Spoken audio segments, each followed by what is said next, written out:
Hello friends, स्वागत है आपका आपके अपने चैनल लेट्स स्टडी इंडिया में। और आज हम लोग स्टार्ट करेंगे क्लास 12th केमिस्ट्री में केमिकल काइनेटिक्स को। तो केमिकल काइनेटिक्स का मतलब देखिए होता क्या है, यहाँ पे हम लोग को पढ़ना क्या क्या है। तो आइए पहले देख लेते हैं इसके बारे में। तो देखिए यहाँ पे वर्ड क्या लिखा हुआ है, केमिकल और काइनेटिक्स। तो केमिकल का मतलब क्या है, केमिकल रिएक्शंस यहाँ पे देखने हैं।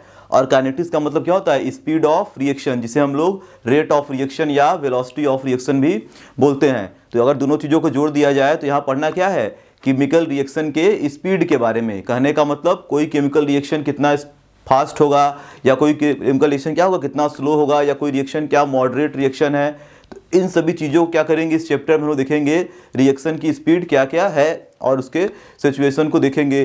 ठीक है, इसमें और पढ़ना क्या है कि रिएक्शन की स्पीड को कौन कौन सी चीज़ें अफेक्ट करती हैं। जैसे टेम्परेचर बढ़ाने पर रिएक्शन की स्पीड में क्या चेंजिंग आएगा, ठीक है, कंसंट्रेशन से क्या चेंजिंग आएगा, उसमें हम लोग कोई अलग से कैटलिस्ट ऐड कर देंगे तो रिएक्शन की स्पीड में क्या चेंजिंग आएगा, तो वो सभी चीज़ें पढ़ेंगे। तो यहाँ देखिए पहले हम लोग देख लेते हैं एक रिव्यू क्या क्या इस चैप्टर में हमें ध्यान देना है। तो फर्स्ट चीज़ हमें यहाँ पे ध्यान देना है, ये केमिकल्स मतलब क्या है, केमिकल रिएक्शन।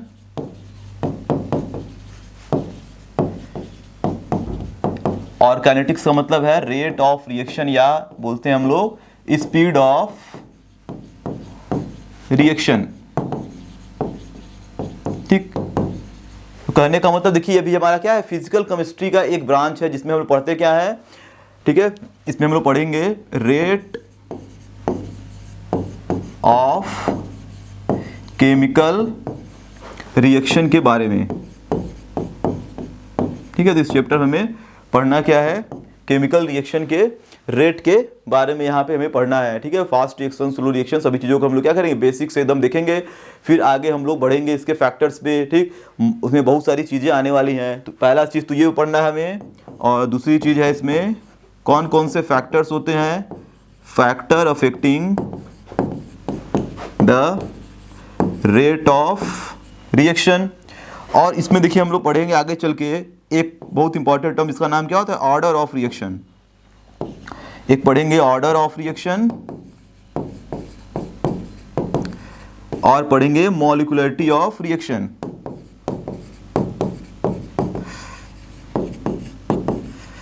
ठीक, और ऑर्डर और मॉलिक्यूलरिटी में देखिए कई सारी चीज़ें अभी आएंगी, ऐसा नहीं है केवल यही है। तो ऑर्डर भी कई टाइप के रिएक्शन में पढ़ने हैं हमें। तो मेन हमारा क्या होता है, जीरो ऑर्डर और फर्स्ट ऑर्डर, इन सबको देखेंगे, इसका डेरिवेशन करेंगे। ठीक, इसके हम लोग क्या करेंगे, इसके लिए हाफ लाइफ टाइम कैलकुलेट करेंगे। तो ये सारी चीज़ें हैं। फिर कुछ हमारे पास आगे भी फॉर्मूले अभी आएंगे इसमें। तो मेन हमारा क्या है चैप्टर में, यही सारी चीज़ें हैं जिसके बारे में क्या करना है, इसे पूरी डिटेल में पढ़ना है। और कुछ न्यूमेरिकल टर्म है जो कि क्या है, बहुत ईजी टाइप का चैप्टर है, इसमें कोई बहुत ज़्यादा हार्ड नहीं मिलेगा आप लोगों को चीज़ें। तो यहाँ आइए हम लोग पहले स्टार्ट करते हैं कि रेट के अकॉर्डिंग रिएक्शन कितने टाइप्स के होते हैं। ठीक है, तो स्लो रिएक्शन क्या होते हैं, फास्ट रिएक्शन किसे बोलेंगे, और मॉडरेट रिएक्शन मतलब जो ना फास्ट होंगे ना बहुत स्लो होंगे, और उसके बारे में हम लोग आइए देखते हैं पहले कि according to rate types of chemical reaction. तो यहाँ पे देखिए दिया गया आप लोगों का, ठीक है, definition. Chemical kinetics is a branch of science, या फिजिकल केमिस्ट्री जो साइंस में हमारा ब्रांच है, that deals with the reaction के रेट के बारे में डील कर रहा है, rate of reaction and factor affecting the rate of reaction. ये हमारे पास क्या है, इसका एक डिफिनीशन है। तो यहाँ पे देखिए दिया गया है, अकॉर्डिंग टू रेट या speed chemical reaction are 3 types. तो हम लोग बात करेंगे, ठीक है, कितने टाइप्स के केमिकल रिएक्शन होते हैं रेट के अकॉर्डिंग। ठीक, तो स्पीड के अकॉर्डिंग रिएक्शन कितने टाइप्स के हैं, तो आइए हम लोग देख लेते हैं। पहला तो यहाँ देखिए दिया गया है स्लो रिएक्शन। तो स्लो का मतलब ये बहुत धीमे धीमे चलेगा। तो स्लो रिएक्शन हम लोग कब बोलेंगे, टाइम ड्यूरेशन इसका क्या होगा कि ये स्लो कहलाएगा। तो यहाँ पे देख लीजिए दिया गया है, chemical reaction that occur very slowly can take a long time.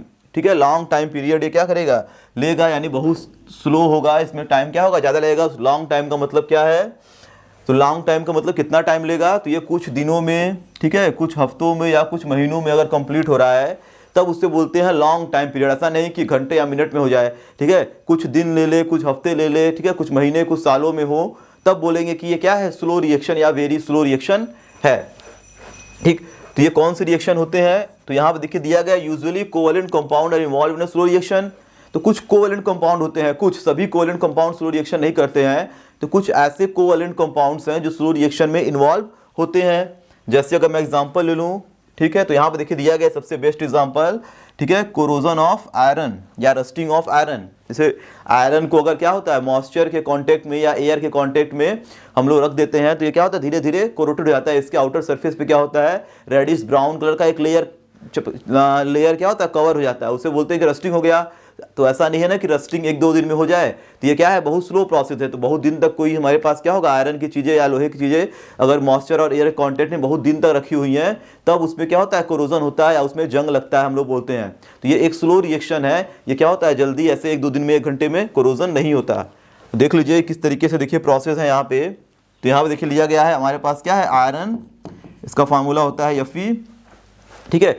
Air और मॉइस्चर, तो एयर में कौन सा गैस है ऑक्सीजन गैस, तो उसको लेगा ऑक्सीजन, और मॉइस्चर का मतलब क्या होता है वाटर, ठीक है। तो NH2O का मतलब क्या है यहाँ पे वाटर का जो नंबर है वो फिक्स नहीं है कितने मॉलिक्यूल इसके होंगे, ठीक है, तो ये ज़्यादा ही रहेंगे हमेशा।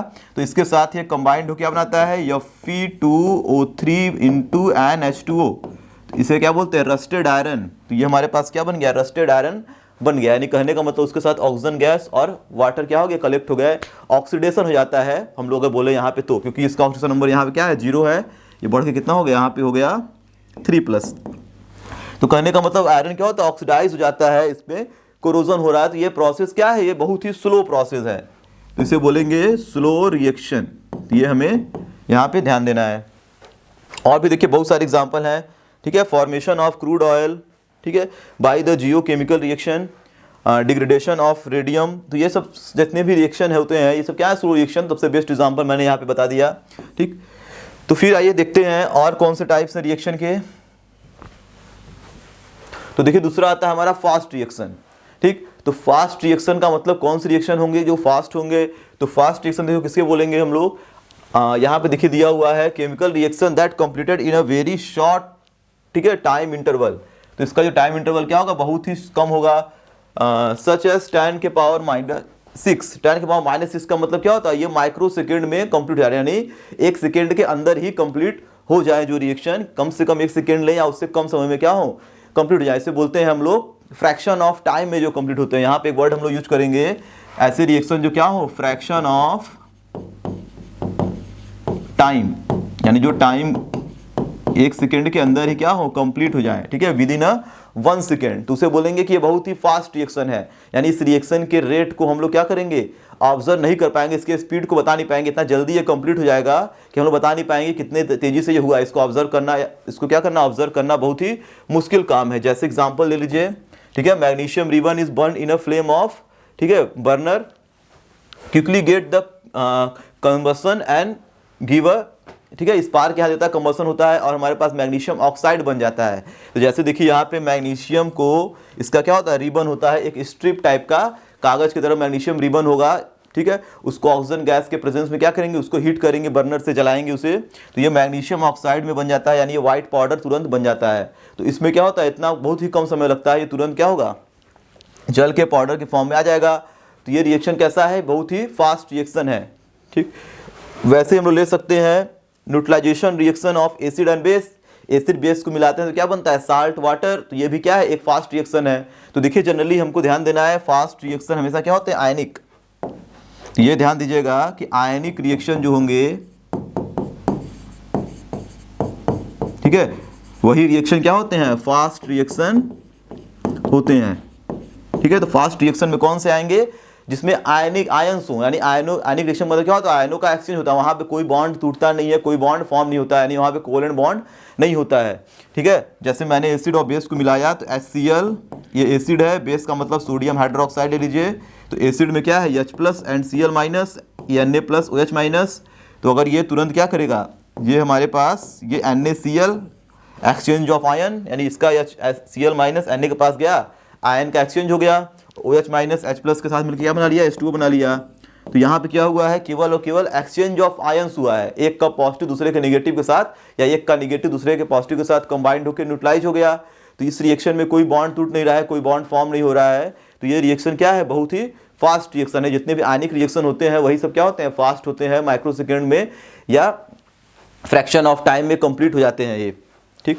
और देखिए यहाँ एग्जाम्पल दिया है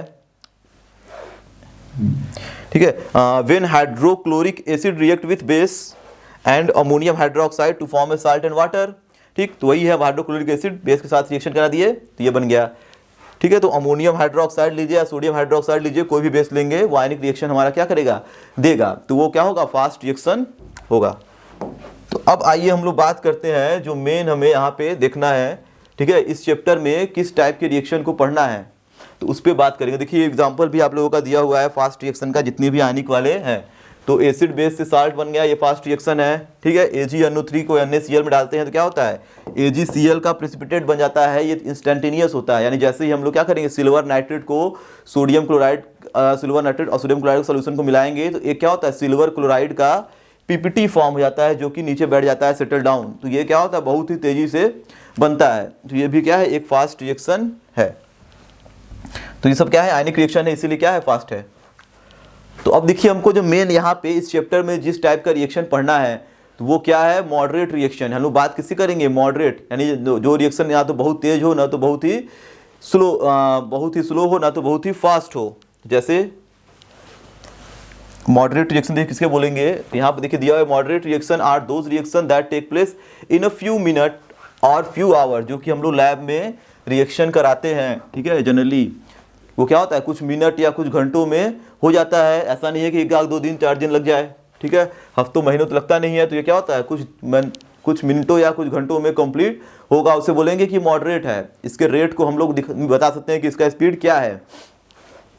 तो जैसे एग्जांपल दिया है डाइजेशन ऑफ फूड। ठीक है, हम लोग खाना जो खाते हैं वो क्या होता है, डाइजेशन जो खाने का होता है वो भी क्या एक मॉडरेट रिएक्शन है, बहुत ही न फास्ट न बहुत ही स्लो। ठीक है, तो neither does take place a few second और not take place a several days. तो ना तो ये बहुत ही कम सेकेंड ले रहा है ना तो बहुत दिन ले रहा है, तो ये मॉडरेट है। तो यहाँ पे हम लोग देखते हैं इसके एग्जांपल को। तो moderate reaction is a hydrolysis of ester is called methyl acetate बना और एथिल एस्टेट। देखिए यहाँ पे मॉडरेट रिएक्शन में होगा क्या, तो फास्ट रिएक्शन में क्या थे, आयन्स थे, आयनिक रिएक्शन सभी फास्ट थे और कुछ कोवैलेंट रिएक्शन ऐसे थे जो क्या थे, बहुत ही स्लो थे। लेकिन जो मॉडरेट रिएक्शन होगा वो कोवैलेंट वाले बॉन्ड वाला ही रिएक्शन होगा। ठीक है, तो कोवैलेंट कंपाउंड्स जो होते हैं यानी जो मॉलिक्यूल्स होंगे कोवैलेंट बॉन्डेड, वही मॉडरेट रिएक्शन करते हैं, क्योंकि कोवैलेंट बॉन्ड को टूटने में और नए बॉन्ड को बनने में क्या होता है, कुछ टाइम ड्यूरेशन का, ठीक है, कुछ टाइम लगता है, तो वो मॉडरेट होता है। ठीक है, तो यहाँ देखिए एग्जाम्पल मैं ले लेता हूँ, ये भी एग्जाम्पल ले सकते हैं या कोई एक सिंपल सा हम लोग एग्जाम्पल लेते हैं और मॉडरेट रिएक्शन को आइए पहले देख लेते हैं। जैसे हमारे पास ये है एथीन ले लेता हूं मैं। ठीक है, carbon carbon double bond species, ये हमारे पास क्या है, एथीन।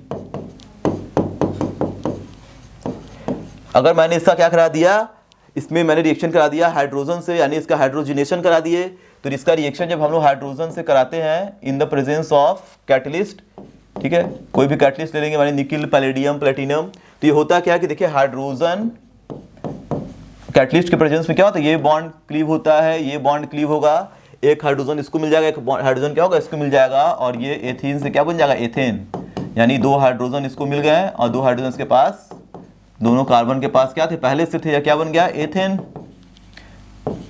तो अब ये देखिए ये जो रिएक्शन है ये कैसा है, मॉडरेट रिएक्शन है। क्यों है, क्योंकि इसमें क्या हो रहा है, इसमें हमारे पास ये वाला जो पाई बॉन्ड है ये ब्रेक हो रहा है और 2 नए सिग्मा बॉन्ड का फॉर्मेशन हो रहा है उसके बदले, यानी एक बॉन्ड टूटा, एक नया बॉन्ड बना, और इसका भी एक बॉन्ड टूटा है, सिग्मा बॉन्ड।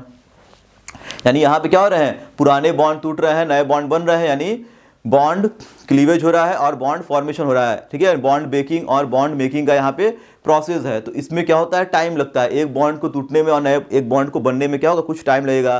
तो इसीलिए क्या है, मॉडरेट रिएक्शन है, कुछ घंटों या कुछ मिनटों में ये कंप्लीट हो जाता है। तो यहाँ पे ऐसा नहीं है कि केवल आयन्स है, आयन में क्या होता है, एक आयन दूसरा आयन केवल एक्सचेंज कर रहा था, तो वहाँ पे कोई टाइम लगता नहीं है, यहाँ पे थोड़ा सा टाइम लगेगा, ये मॉडरेट है। अब देखिए हम लोग बात करते हैं कि हमारे पास 3 टाइप के रिएक्शन थे। तो पहला था वेरी स्लो, यहाँ हम लोग बोलेंगे स्लो रिएक्शन, और दूसरा था फास्ट रिएक्शन, और थर्ड है, ठीक है, मॉडरेट। ठीक, तो 3 टाइप के यहाँ हम लोग रिएक्शन देख लिए अकॉर्डिंग टू रेट। तो अगर मैं यहाँ पर रेट डिटरमाइन करने जाऊँ, यानी किसी रिएक्शन के रेट को बताऊँ कि इसका रेट क्या है, इसका रेट क्या है, इसका रेट क्या है, यानी स्पीड की अगर बात करें कितना किसका स्पीड है, ठीक है, तो देखिए जो स्लो रिएक्शन होता है उसके भी स्पीड को डिटरमाइन करना मुश्किल होता है। वैसे डिटरमाइन कर लेंगे लेकिन एक रिएक्शन के लिए क्या होगा, बहुत ही टाइम देना पड़ेगा। तो इसे हम लोग बोलते हैं कि रेट डिटरमाइनिंग रिएक्शन ये नहीं है। इसके बोलते हैं हम लोग क्या है, ये रेट डिटरमाइनिंग, ठीक है, रिएक्शन ये नहीं होता है। इसका नहीं हम लोग रेट नहीं निकाल सकते, मतलब इतना टाइम देना पड़ेगा, ठीक है। एक रिएक्शन के लिए हमें क्या होगा, बहुत टाइम तक रुकना पड़ेगा इसके रेट को बताने के लिए, क्योंकि ये बहुत ही स्लो चल रहा है, ठीक है। तो स्लो रिएक्शन का ज़्यादा यूज नहीं होता यहाँ पे। और जो फास्ट रिएक्शन होता है वो क्या होता है, बहुत ही तेज़ी से कंप्लीट हो जाता है, इंस्टेंट ऑफ टाइम में, फ्रैक्शन ऑफ टाइम में कंप्लीट हो जाता है। तब भी इसके रेट को हम लोग ऑब्जर्व नहीं कर पाते, इतना तेज़ी से खत्म हो जाएगा कि बता नहीं पाएंगे कितने सेकंड में ये कंप्लीट हुआ। तो इसे बोलते हैं हम लोग, ठीक है, रेट डिटरमाइनिंग ये भी नहीं होता है। अब किसका रेट हम लोग निकाल सकते हैं, मॉडरेट वाले रिएक्शन का। और इस चैप्टर में पढ़ना क्या है, रेट ऑफ रिएक्शन ही तो पढ़ना है केमिकल काइनेटिक्स में। तो कौन सी रिएक्शन लेके चलेंगे, मॉडरेट रिएक्शन, जिसके रेट को हम लोग क्या करते हैं, आराम से बता सकते हैं। तो ये जो रिएक्शन होता है वो क्या होती है, ये बोलेंगे कि this is a rate determining reaction. तो ये सारे जितने भी जो भी रिएक्शन होंगे मॉडरेट वाले, सभी के सभी क्या होते हैं, रेट डिटरमाइनिंग रिएक्शन होते हैं। यानी इसके रेट को आसानी से हम लोग निकालेंगे कितना इसका रेट है। तो अभी इस चैप्टर में जो भी हमें रिएक्शन के बारे में पढ़ना है वो कौन सा रिएक्शन पढ़ना है, ठीक है, मॉडरेट रिएक्शन को हम लोग पढ़ेंगे यहाँ पे। तो आइए हम लोग बात करते हैं रेट ऑफ रिएक्शन, ठीक है, मॉडरेट वाले केस में कौन कौन से हैं। तो अब देखिए रेट ऑफ रिएक्शन होता क्या है, ठीक है। तो रेट को कैसे निकालेंगे और रिएक्शन कौन से हैं, मॉडरेट वाले रिएक्शन पर हमको पढ़ने हैं, उसके रेट को कैसे निकालेंगे। तो आइए पहले हम लोग इस पर बात कर लेते हैं, ठीक। तो यहाँ पे देखिए दिया हुआ है, the rate of reaction is measured to the speed at which the chemical reaction is take place, ठीक है। रेट ऑफ रिएक्शन क्या है, एक स्पीड है, यानी किस स्पीड से रिएक्शन क्या हुआ, कंप्लीट हुआ, उसी को बोलते हैं रेट ऑफ रिएक्शन। जैसे हम लोग किसी चीज़ का स्पीड निकालते हैं तो क्या लिखते हैं, ठीक है, डिस्टेंस या डिस्प्लेसमेंट अपॉन टाइम। तो उस तरह से रिएक्शन के लिए अगर लिखेंगे तो क्या लिखेंगे, कंसंट्रेशन अपॉन टाइम। यानी रेट ऑफ रिएक्शन क्या होता है, change in concentration with respect to time. कहने का मतलब किसी रिएक्शन के कंसंट्रेशन में कितना चेंजिंग आया टाइम के साथ। तो आइए पहले इसको देख लेते हैं हम लोग एग्जांपल देके। तो यहाँ पर देखिए वो भी डिफरेंशियल लिखा हुआ है, ठीक है, कंसंट्रेशन वाला। जैसे हम लोग मान लेते हैं यहाँ पे कोई एक केमिकल रिएक्शन है, ठीक,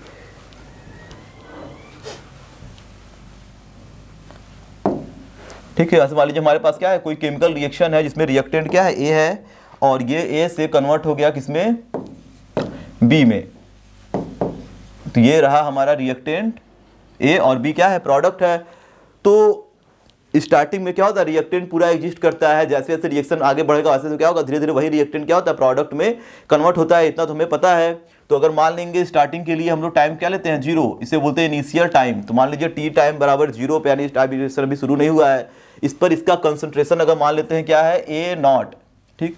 कंसंट्रेशन का मतलब कितना मोल पर लीटर है वो, ठीक। तो कंसंट्रेशन हमेशा जनरली क्या लेते हैं, मोलारिटी। तो ए नॉट का मतलब क्या होता है, इनिशियल। जीरो का मतलब क्या होता है, इनिशियल को दिखा रहा है। अभी बी बना नहीं होगा क्योंकि ये पूरा का पूरा इनिशियल कंसंट्रेशन ये है। जैसे ही हम लोग क्या करेंगे, कुछ टाइम बीतेगा, यानी टी टाइम बाद अगर देखेंगे तो क्या होगा, यही हमारा धीरे धीरे क्या होता है, रिड्यूस होता है, यानी कंसंट्रेशन इसका क्या होता है, धीरे धीरे घटेगा। तो मान लीजिए टी टाइम पे कंसंट्रेशन इसका चेंज हो, कितना बन गया, 80। 80 का मतलब ये टी टाइम पे कंसंट्रेशन इसका कुछ चेंज हो गया। 80 का मतलब मान लीजिए हम लोग को कि ए नॉट में से यक्स कुछ हमारा रिलीज हो गया। तो जितना ये रिलीज होगा उतना ये क्या होगा, बनेगा। यानी मान लीजिए यक्स मोल वो खर्च हो गया, तो एक्स क्या हो गया, प्रोडक्ट में चला गया, और खर्च होगा तो और धीरे धीरे क्या होगा, प्रोडक्ट में जाएगा। तो हम लोग फाइनल कंसंट्रेशन में क्या मान लिए, 80। तो यहाँ पे जो ए नॉट है वो क्या दिखा रहा है, इनिशियल, ठीक है, कंसंट्रेशन ऑफ रिएक्टेंट, ठीक है। रिएक्टेंट का नाम क्या है, ए।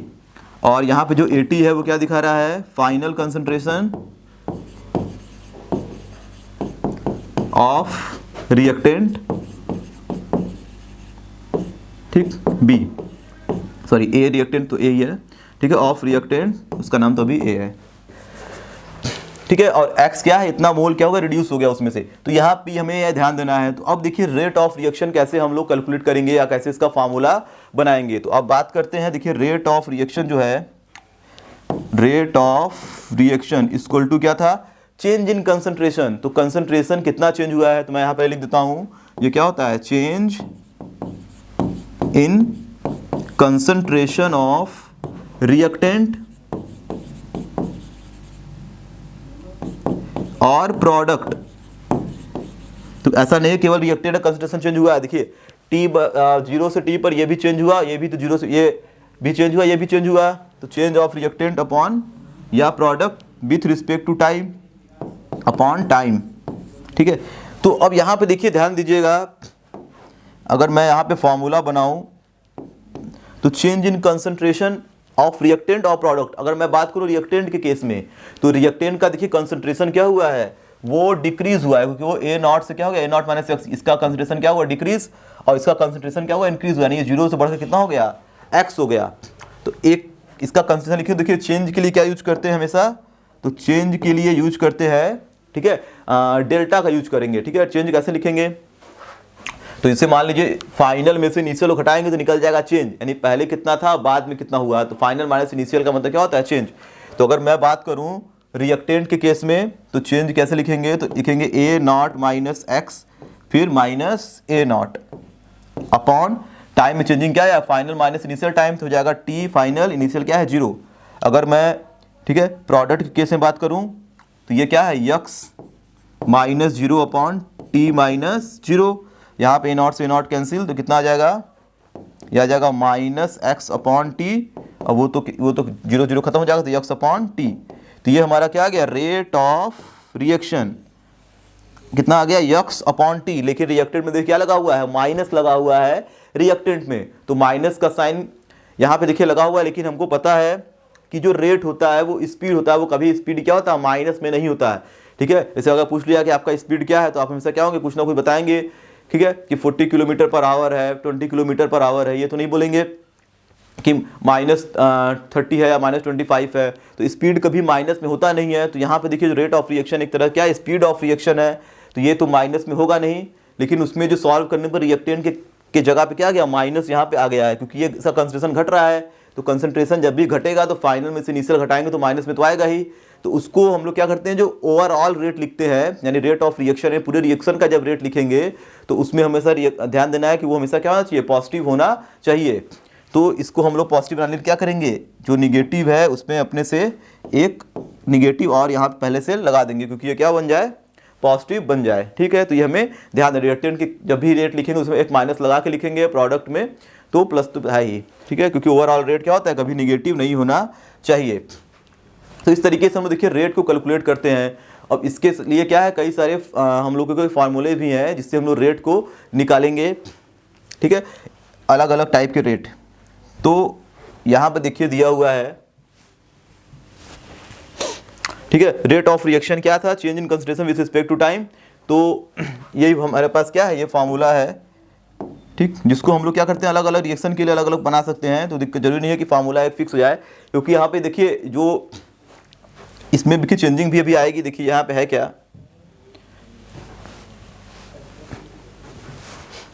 अभी तो पता है, देखिए जो जैसे अगर मान लीजिए मैं एक रिएक्शन ले लूँ और उसके रेट को निकालने जाऊँ, जैसे यहाँ पे मैंने ले लिया एक केमिकल रिएक्शन और दूसरा, ऐसे मैंने ले लिया केमिकल रिएक्शन ए फिर कैपिटल ए, फिर मैंने ले लिया बी फिर कैपिटल बी, इक्वल टू जो प्रोडक्ट बना सी कैपिटल सी, फिर मैंने ले लिया डी फिर कैपिटल डी। तो स्मॉल वाला क्या दिखा रहा है, स्मॉल वाला होता है कोफिशिएंट, जैसे हम लोग किसी रिएक्शन में लिखते हैं ना कि 2H2 + O2 = H2O, तो जो 2 लगा हुआ है H2 के आगे वो क्या है, उसका स्टोइकियोमेट्री कोफिशिएंट है। तो अब देखिए इस रिएक्शन के लिए अगर हमको रेट लिखना होगा तो हमको पता है कि change in concentration with respect to time.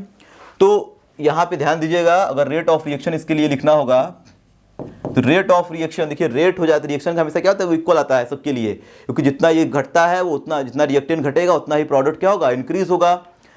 तो यहाँ पे अगर मैं इसके लिए रेट लिखने जाऊँ तो यहाँ पे देखिए जो कोफिशिएंट है वो कहाँ चला जाता है, वो चला जाता है अपॉन में। तो इसके लिए रेट मैं कैसे लिखूंगा, और रिएक्टेंट के लिए क्या लगाते हैं, -1/a, चेंज के लिए क्या लगाएंगे, delta A with respect to time, delta T. B के लिए लिखूंगा तो बी भी रिएक्टेंट तो लिखेंगे 1/-, ठीक है, -1/b delta B upon delta T. अब इधर क्या होगा, प्रोडक्ट के लिए लिखेंगे तो लिखेंगे प्लस में, क्योंकि प्रोडक्ट क्या है प्लस में आता है, डेल्टा c/डेल्टा टी, और इसके लिखेंगे 1/d delta d upon delta T. तो देखिए इस तरह से हम लोग रेट को लिखते हैं, ठीक है। तो रेट इस तरह से लिखा जाता है, और भी एग्जांपल लेके हम लोग इसको कैलकुलेट भी कर सकते हैं। तो ओवरऑल रेट क्या होता है, हमेशा सबके लिए इक्वल आना चाहिए, और ये हमें ध्यान देना। रिएक्टेंट में क्या लगाते हैं, माइनस, प्रोडक्ट में प्लस लगाते हैं, क्योंकि हम लोग वहाँ पे देख चुके हैं कि जो वैल्यू आ रही थी माइनस में पहले से है, उसको प्लस करने के लिए क्या करते हैं, एक माइनस अलग से हम लोग वहाँ पे ऐड करेंगे। अब देखिए यहाँ पे ये अपॉन में क्यों लगा हुआ है, तो इसको हम लोग समझने के लिए आइए एग्जाम्पल देखते हैं, तो पता चलेगा अपॉन में ये क्यों लगा हुआ है। जैसे अगर मैं यहाँ पे ले लूँ एक रिएक्शन, जैसे हम लोग बना लिए नाइट्रोजन प्लस 3 हाइड्रोजन से 2 अमोनिया गैस 2NH3। तो देखिए अगर इसका अगर हम लोग लिखेंगे ओवरऑल रेट ऑफ रिएक्शन, तो अगर इसका मैं रेट ऑफ रिएक्शन लिखूं तो रिएक्टेंट में क्या है, नाइट्रोजन है, तो उसके में तो क्या होगा, माइनस में आएगा, क्योंकि अगर मान लीजिए इसमें इसका कंसंट्रेशन कुछ है, इसका कंसंट्रेशन कुछ है, इसका कंसंट्रेशन कुछ है, तो अगर मैं इसके कंसंट्रेशन को अगर यहाँ पे लिख दूँ और इसको समझने की कोशिश करें, देखिए यहाँ पे नाइट्रोजन है और यहाँ पे क्या है, 3 हाइड्रोजन से बन गया 2 अमोनिया। अगर मैं इसका इनिशियल कंसंट्रेशन ले लूँ A0 और इसका भी क्या ले लें, इसका भी इनिशियल कंसंट्रेशन ले लें हम लोग A0, ठीक। तो